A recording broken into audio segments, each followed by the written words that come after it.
Halo teman-teman, Assalamualaikum. Selamat datang di channel Cerita Keren. Di sini kamu bisa menikmati cerita-cerita keren, mulai dari cerpen, cermin, cerbung, cerna. Oh iya, kamu juga bisa loh membacanya di blog Zahra Wardah. Untuk linknya nanti aku tulis di deskripsi ya. Oke, selamat menikmati. Dadah.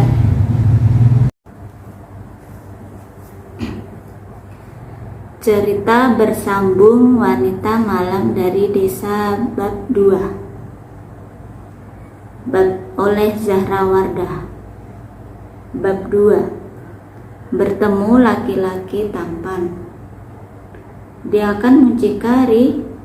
Hati-hati saja mbak kalau, bisik Mas Tresno di dekat telingaku. Muncikari itu apa ya mas? Tanyaku polos. Muncikari itu germo. Kebanyakan yang kos di sana ya wanita-wanita malamnya. Panjang lebar penjelasan Mas Tresno sukses membuatku termangu. Otakku memutar memori tadi sore kala pertama kali bertemu Mas Tejo. Satu kalimat Mas Tejo yang tiba-tiba menyembul di pikiran. Uang di depan mata. Aku tersadar bahwa aku hendak dijual olehnya. Bagaimana ini? Sejak kecil, aku diajarkan oleh almarhum bapak bahwa perbuatan mendekati zina itu dosa besar. Apalagi zina itu sendiri. Mbak, Mas Tresno menggoyangkan tangannya di depan wajahku. Oh ya mas, ada apa? Aku terkesiap canggung. Ini pesanannya sudah selesai.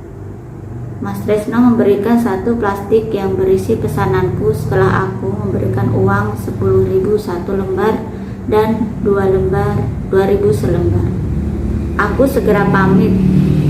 Baru beberapa langkah dari warung makan aku tertabrak. Maaf, saya tidak fokus tadi jalannya, ucapku sembari meringis kesakitan. Saya yang seharusnya minta maaf mbak. Enggak apa-apa. Saya yang seharusnya minta maaf. Mbak enggak apa-apa. Laki itu tampak khawatir. Jelas aku melihat raut wajahnya. Tampan sekali, hidungnya mancung, kulit putih. Ya Allah, sungguh indah karyamu satu ini. Mbaknya enggak apa-apa. Iya enggak apa-apa. Dengan kaki sedikit sakit, aku memaksakan diri untuk berdiri. Lantas berlalu meninggalkan lelaki ganteng tadi. Hati-hati mbak, aku mendengar suaranya sedikit teriak, mungkin supaya aku mendengarnya, sebab aku sudah menjauh darinya.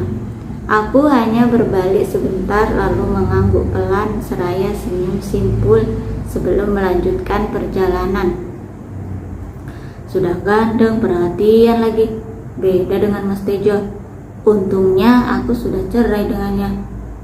Aku bermonolog di tengah jalan. Kalau ada orang yang tahu, pasti aku dikira orang gila. Ngomong sendirian sambil jalan kaki. Berbeda dengan suasana saat aku keluar tadi, indekos milik Pak Thohir kini semakin ramai. Lalu lalang perempuan berbusana minim dan sepertinya para lelaki hidung belang. Aku terpaku sebentar melihat kondisi tersebut dari gerbang indekos. Sudah benarkah aku tinggal di sini? Apa aku kabur saja, kemudian diam-diam membuntuti Mas Tejo? Sesekali pasti dia pergi ke tempat Aisyah berada. Ngapain melamun di sini? Suara Mas Tejo membuyarkan anganku. Pertanyaan-pertanyaan yang berjejal di otak segera aku tepis. Sejak kapan Mas Tejo di sini? Aku kikuk setelah sadar Mas Tejo tiba-tiba di hadapanku. Ya sudah, aku ke kamar dulu mas. Jangan lupa besok pertemukan aku dengan Aisyah, sambungku. Lantas aku meninggalkan mantan suamiku itu. Langkah kakiku percepat, semakin memasuki lorong menuju kamar 222. Rasanya semakin ngeri saja. Di sudut lorong dengan lampu yang temaram tampak dua manusia beda jenis sedang bercumbu mesra tanpa malu. Sedikit lega rasanya setelah masuk ke kamar indekos ini. Pandangan tak senonoh tak ada lagi berkeliaran di hadapan. Kusandarkan sejenak tubuh ini di sudut ranjang kecil untuk kasur single. Kemudian lekas kubuka nasi goreng yang barusan aku beli tadi. Ternyata di dalam plastik bungkus nasi goreng terdapat secari kertas. Apa ini? Aku mengambil kertas putih itu, penasaran. Kubaca pelan-pelan isinya. Terdapat beberapa nomor berderet dengan di bawahnya tertulis, "Kalau butuh bantuan, jangan sungkan hubungi nomor saya, Mbak. Dari Tresno Ganteng." Nah, kenapa tak sadar kedua sudut bibirku ini tertarik simetris ke atas. Hatiku menghangat. Akan tetapi setelah ingat bahwa sekarang berada di perkotaan yang aku sendiri belum tahu bagaimana sifat-sifat orang di sini, senyum simetris segera sirna. Untuk jaga-jaga, nomor itu aku simpan di ponsel. Lantas lekas kuhabiskan nasi goreng buatan Mas Tresno tadi. "Mas, di mana Aisyah?" Aku mengikuti langkah cepat Mas Tejo. "Sore ini aku berjanji bertemu di sebuah taman tak jauh dari area indekos. Tak sabar aku ingin segera bertemu putri sematawayangku. Kamu sabar saja, nanti aku bawa Aisyah bertemu kamu." "Aku sudah cukup sabar, Mas. Semenjak Aisyah kamu bawa kabur ke kota sampai sekarang sudah sebulan aku belum bertemu Aisyah." Aku menggoyang-goyangkan tubuh kurus Mas Tejo setelah dia menghentikan langkah. "Kamu di sini sudah dikasih kamar cuma-cuma oleh Bos Thohir. Setidaknya kamu ikuti dulu perintahnya. Nanti malam jangan lupa jam 8 siap-siap. Gunakan baju dari Bos Thohir, jangan sampai mengecewakan aku.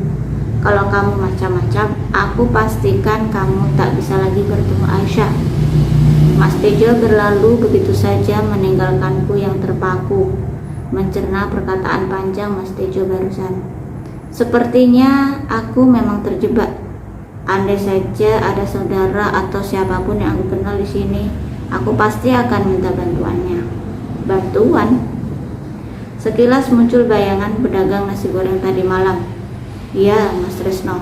Akan tetapi aku masih ragu. Aku harus bagaimana, ya Allah?" Tak terasa butiran bening keluar deras dari sudut mataku. "Aisyah, di mana kamu, Nak? Ibu kangen." Aku menangis sejadi-jadinya. Langit semakin hitam. Awan kelabu memenuhi atap bumi ini. Aku pun meninggalkan area taman mencari tempat teduh karena gerimis sudah mulai turun. Akhirnya aku putuskan untuk berteduh di sebuah minimarket. Kebetulan tenggorokanku terasa kering. Aku membuka tas selempang kecil. Untungnya uang berwarna merah masih ada 3 lembar. Bekal yang aku bawa dari kampung, hasilku bekerja sebagai buruh cuci baju yang aku tabung. Baiklah, kita dinginkan dulu tenggorokan. Aku membuka pintu minimarket itu. Tak sengaja ada orang dari dalam yang membawa banyak belanjaan menabrakku. Maaf Mbak." Suara itu seperti aku kenal.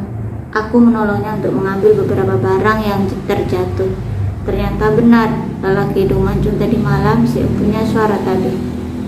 Beberapa detik mataku tak berkedip, pun dia demikian. Seperti takdir yang mempertemukan kami kembali. "Maaf, bukannya Mbak ini yang tadi malam ya?